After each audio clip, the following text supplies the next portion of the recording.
हाँ जी, good morning, नमस्कार सभी को।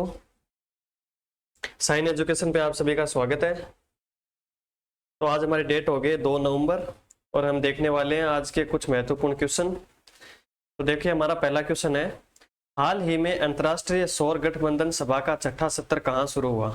कौन सा सत्र की बात हो रही है यहाँ पे? छठा सत्र। तो इसका आंसर क्या हो जाएगा? दिल्ली। अब देखो, हम थोड़ी और बात करते हैं इस बारे में। अंतर्राष्ट्रीय सौर गठबंधन छठी सभा है, इसका आयोजन हुआ था 30 अक्टूबर से लेके 2 नवंबर तक। 2 नवंबर तक। और इसके अंदर 380 बिलियन अमेरिकी डॉलर 380 बिलियन अमेरिकी डॉलर खर्च करने का प्रस्ताव रखा गया है। अब इसकी बात करें कि ये अंतर्राष्ट्रीय सौर गठबंधन ये हैंडल कौन कर रहा है, तो इसका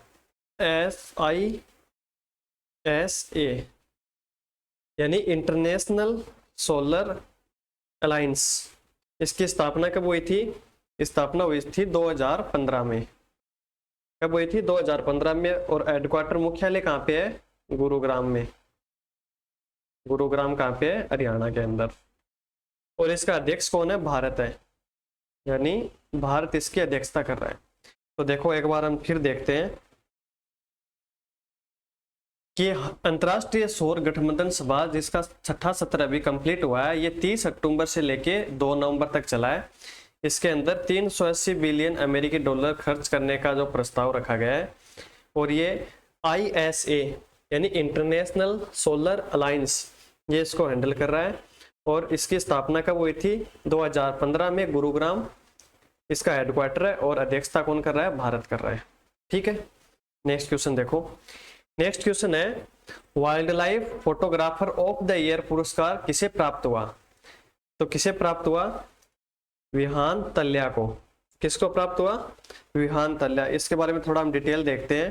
तो देखो, बेंगलुरु के 10 वर्षीय विहान तल्या विकास को लंदन में आयोजित wild life photographer of the year प्रतियोगिता में 10 वर्ष और उससे कम श्रेणी में श्रेष्ठतम फोटोग्राफर का पुरस्कार दिया गया है।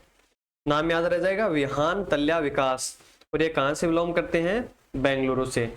और ये 10 वर्ष या उससे कम उम्र के सर्वश्रेष्ठ फोटोग्राफर का पुरस्कार इन्हें प्राप्त हुआ है। अगर हम बात करें ये पुरस्कार, तो यह पुरस्कार प्राकृतिक इतिहास संग्रहालय लंदन द्वारा दिया जाता है। और इसमें क्या होता है? वन्य जीवों की फोटोग्राफी का प्रदर्शन किया जाता है। ठीक है, नेक्स्ट क्वेश्चन देखो। नेक्स्ट क्वेश्चन है, हाल ही में संयुक्त राष्ट्र सभा ने गाजा प्रस्ताव को मंजूरी दी। यह प्रस्ताव किस देश के द्वारा तैयार किया गया? तो इसका आंसर क्या हो जाएगा? जॉर्डन। क्या हो जाएगा? जॉर्डन। अब इसके बारे में देखो, थोड़ा सा महत्वपूर्ण तथ्य देखते हैं कि अक्टूबर 2023 में संयुक्त राष्ट्र महासभा ने गाजा प्रस्ताव को क्या दे दिए? मंजूरी दे दी है। इसका उद्देश्य क्या है? उद्देश्य है गाजा में नागरिकों की सुरक्षा और कानूनी और मानवीय दायित्वों को कायम रखना है। ठीक है, अब हम बात करते हैं जॉर्डन की। तो जॉर्डन की राजधानी कहाँ है? अमान। और मुद्रा क्या हो जाएगी? जॉर्डन दिनार। ठीक है, नेक्स्ट क्वेश्चन देखो। नेक्स्ट क्वेश्चन है, भारतीय वायुसेना द्वारा किस लड़ाकू विमान को रिटायर किया गया है? किस लड़ाकू विमान को रिटायर किया गया है? तो इसका आंसर हो जाएगा, देखो किस फोटो में दिख रहा है, MiG-21 को। MiG-21 कुछ समय पहले सुर्खियों में रहा था, शायद आपको याद होगा। पहले इसके बारे में देखते हैं महत्वपूर्ण तथ्य। भारत ने 1963 में रूस से MiG-21 विमान खरीदे थे। 1971 की लड़ाई में महत्वपूर्ण भूमिका निभाई थी।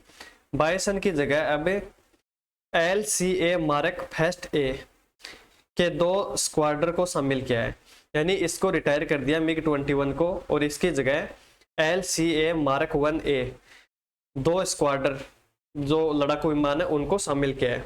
अगर हम बात करते हैं MiG-21 की, तो आपको याद होगा कि बालाकोट एयर स्ट्राइक के बाद में जो पाकिस्तानी लड़ाकू विमान इंडिया के अंदर, इंडिया की सीमा में प्रवेश किए थे, उनको खदेड़ने का काम भी किसने किया था? MiG-21 ने।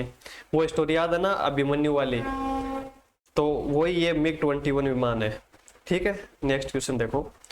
नेक्स्ट क्वेश्चन है, हाल ही में किस स्टेडियम में सचिन तेंदुलकर की प्रतिमा का अनावरण किया गया है? ये देखो, ये प्रतिमा लगाई गई है अभी स्टेडियम में, और ये कौन सा स्टेडियम है? वानखेड़ा स्टेडियम, और ये कहाँ पे है? मुंबई में। अब देखो थोड़ा सा डिटेल देखते हैं। मुंबई के वानखेड़े स्टेडियम में क्रिकेटर सचिन तेंदुलकर की प्रतिमा का क्या किया गया है? अनावरण किया गया है। सचिन तेंदुलकर को 1994 में अर्जुन पुरस्कार और 1997 में खेल रत्न से सम्मानित किया गया, और साथ में 1998 में पद्मश्री और 2008 में पद्म विभूषण भी प्राप्त हुआ है। इसके अलावा अगर हम बात करते हैं, ये एकमात्र खिलाड़ी है जिन्हें 2013 में भारत रत्न से सम्मानित किया गया। तो ये इनके बारे में थोड़े से की पॉइंट है, याद रखना। नेक्स्ट देखो, नेक्स्ट है 2034 का फीफा विश्व कप किस देश में आयोजित किया जाएगा? कौन सा कप? FIFA cup. और कहाँ पे आयोजित किया जाएगा? तो इसका आंसर हो जाएगा सऊदी अरब। क्या आंसर हो जाएगा इसका? सऊदी अरब। अगर हम बात करते हैं फीफा की, तो फीफा की फुल फॉर्म क्या हो जाएगी? फेडरेशन इंटरनेशनल फुटबॉल एसोसिएशन, और इसकी स्थापना कब हुई थी? 1904 में। और हेडक्वार्टर कहाँ पे है? हेडक्वार्टर है स्विट्जरलैंड में, स्विट्जरलैंड में।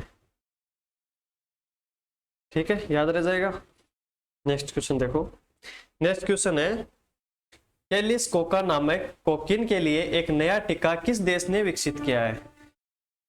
कैलिस कोका नामक कोकीन के लिए, तो इसका आंसर क्या हो जाएगा? आंसर हो जाएगा ब्राजील। देखो इसके बारे में कुछ महत्वपूर्ण तथ्य। कोकीन के उपचार के लिए ब्राजील के वैज्ञानिकों ने कैलिस कोका नामक कोकीन के लिए एक टीका विकसित किया गया है। यह टीका शरीर में प्रतिरक्षा प्रतिक्रिया उत्पन्न करके कोकीन के प्रभाव को क्या करता है? कम करता है। और कोकीन क्या होता है? कोकीन एक नशे की लत लगाने वाली उत्तेजक ड्रग है जो कोका पौधे की पत्तियों से बनाई जाती है। तो इसको कम करने के लिए कौन सा टीका है? Kallis Coca. याद रह जाएगा। ठीक है, देखो आगे। नेक्स्ट क्वेश्चन हमारा है यूनेस्को ने ग्वालियर को कौन सा नाम दिया है? तो यूनेस्को ने अभी हाल ही में कुछ शहरों के उपनाम दिए हैं, उसमें से ग्वालियर को कौन सा नाम दिया है? संगीत का शहर, यानी सिटी ऑफ म्यूजिक। अब देखो साथ में यूनेस्को ने केरल के कोझिकोड को साहित्य का शहर नाम दिया है। क्या नाम दिया है? साहित्य का शहर। जबकि मध्य प्रदेश के ग्वालियर को क्या नाम दिया है? संगीत का शहर। ये थोड़ा सा इंपॉर्टेंट हो जाता है यहाँ पे। और यह घोषणा यूनेस्को के द्वारा 31 अक्टूबर को की गई थी। ठीक है, याद रह जाएगा। अगर हम बात करते हैं यूनेस्को की, तो यूनेस्को की स्थापना कब हुई थी? यूनेस्को की स्थापना हुई थी 16 नवंबर 1945 को। कब हुई थी? 16 नवंबर 1945 को। और अगर हम हेडक्वार्टर की बात करें तो कहाँ पे है? पेरिस के अंदर। पेरिस, पेरिस कहाँ है? फ्रांस में। पेरिस कहाँ पे है? फ्रांस में। ये हो गया इनका हेडक्वार्टर। अगर हम सदस्य देश की बात करें तो यूनेस्को के अंदर 193 सदस्य देश है। कितने हैं? 193 सदस्य। ठीक है, नेक्स्ट क्वेश्चन देखो। नेक्स्ट क्वेश्चन क्या कहता है? हाल ही में FATF ने किसे ग्रे लिस्ट से हटाया है? अभी FATF क्या होता है? इसकी फुल फॉर्म क्या है? तो FATF की फुल फॉर्म है फाइनेंशियल एक्शन टास्क फोर्स। तो इसका आंसर क्या हो जाएगा? किसे ग्रे लिस्ट से हटाया है? तो इसमें पनामा, अल्बानिया और केमन आइलैंड्स, इन सभी को, यानी ऑप्शन 4 हमारा करेक्ट हो जाएगा। देखो इनके बारे में थोड़ी बात करते हैं। हाल ही में FATF ने कैमन आइलैंड्स, पनामा, जॉर्डन और अल्बानिया देश को अपनी ग्रे लिस्ट से हटा दिया है, जबकि बुल्गारिया को लिस्ट में शामिल किया है। अब देखो FATF आतंकी वित्त पोषण और मनी लॉन्ड्रिंग पर अंतर्राष्ट्रीय निगरानी रखने वाली संस्था है, और इसकी स्थापना कब हुई थी? 1989 में। और मुख्यालय कहाँ पे है? पेरिस, फ्रांस में है। याद रह जाएगा इतना। चलो आगे देखो। नेक्स्ट है भारत ने किस देश के बीच 3 डेवलपमेंट प्रोजेक्ट का उद्घाटन किया है? यानी 3 डेवलपमेंट प्रोजेक्ट का उद्घाटन किया है। तो इसका आंसर हो जाएगा बांग्लादेश। और बांग्लादेश की PM कौन है? शेख हसीना। ये तो सबको याद है, ये देखो मोदी जी के साथ में है ना। तो इनके बारे में देखो महत्वपूर्ण बात देखते हैं। प्रधानमंत्री नरेंद्र मोदी और बांग्लादेश की पीएम शेख हसीना ने 3 डेवलपमेंट प्रोजेक्ट का वर्चुअल उद्घाटन किया है। कौन कौन से प्रोजेक्ट हैं? Akhaura Agartala cross border rail link 1 number, 2 है मोगला पोर्ट रेल लाइन, और तीसरा है मैत्री सुपर थर्मल पावर प्लांट की यूनिट सेकंड का क्या किया है, अभी वर्चुअल उद्घाटन किया है। तो ये तीनों की पॉइंट हमारे लिए इंपॉर्टेंट हो जाते हैं। नेक्स्ट देखो, नेक्स्ट है प्रधानमंत्री मोदी ने कहा अमृत वाटिका और अमृत महोत्सव स्मारक की आधारशिला रखी है। तो इसका आंसर क्या हो जाएगा? नई दिल्ली। और ये कौन से अभियान के तहत है? मेरी माटी मेरा देश अभियान। तो ये कहाँ पे है? नई दिल्ली के अंदर है। तो आज हमने कुछ महत्वपूर्ण क्वेश्चन के बारे में डिस्कस किया, और इसी प्रकार रोज नए अपडेट जानने के लिए हमारे चैनल साइनो एजुकेशन को सब्सक्राइब कीजिए, और वीडियो पसंद आए तो इसको लाइक कीजिए। Thank you.